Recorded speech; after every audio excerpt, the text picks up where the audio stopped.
Kalau lo tahu, album paling laris di 2018 itu album soundtrack sebuah film. Yes, lo nggak salah denger. Ini bukan album sebuah band atau penyanyi pop, tapi album soundtrack sebuah film. Yang dimana kalau nonton ini film, gue bisa jamin semua lagu-lagunya bakal langsung nempel di kepala lo.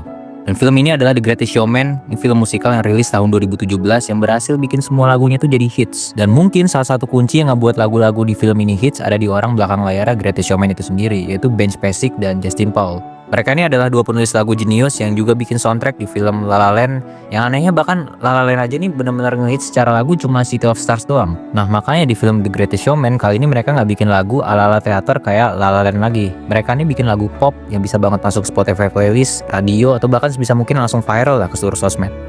Dan bener aja kalau perhatiin setiap lagunya The Greatest Showman itu punya hook yang kuat. Beatnya juga dibikin semodern mungkin dan liriknya relatable. Apalagi ngomongin lirik nih, lagu-lagunya Greatest Showman isinya mostly lirik-lirik motivasi, lirik yang bikin kita tuh semangat.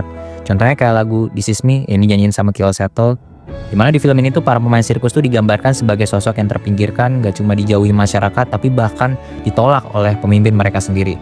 Tapi justru di titik paling rendah itu mereka ini bersatu dan bangkit. Nah makanya lagu This Is Me ini jadi semacam anthem buat mereka lah intinya. Dan lagu-lagu seperti ini gue yakin pasti sering lo jumpai juga di banyak film dan banyak lagu. Tapi nggak tahu kenapa Greatest Showman itu jelas punya sesuatu yang beda dan ngasih sentuhan yang emosional banget. Karena nggak mungkin lagu ini terdengar biasa aja kalau bisa sampai menang Golden Globe, masuk Billboard Hot 100 dan diputar ratusan juta kali di Spotify.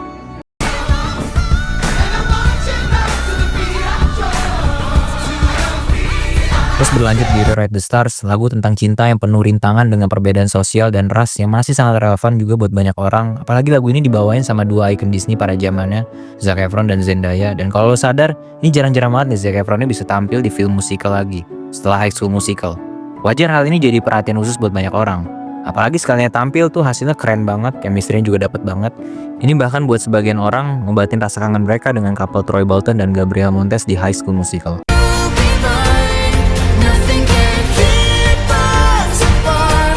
Sebelumnya udah ada lagu yang galau, terus lagu perjuangan atau lagu motivasi yang fun. Nah ini film juga ada lagu yang butuh teknik vokal yang cukup tinggi buat nyanyi lagu ini. Dan itu adalah Never Enough. Yang dari cara nyanyi aja nih bikin merinding banget.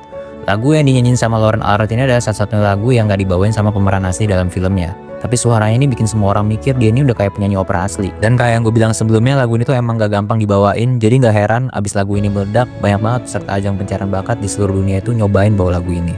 Ya karena kalau lu dengerin emang lagu ini cukup challenging.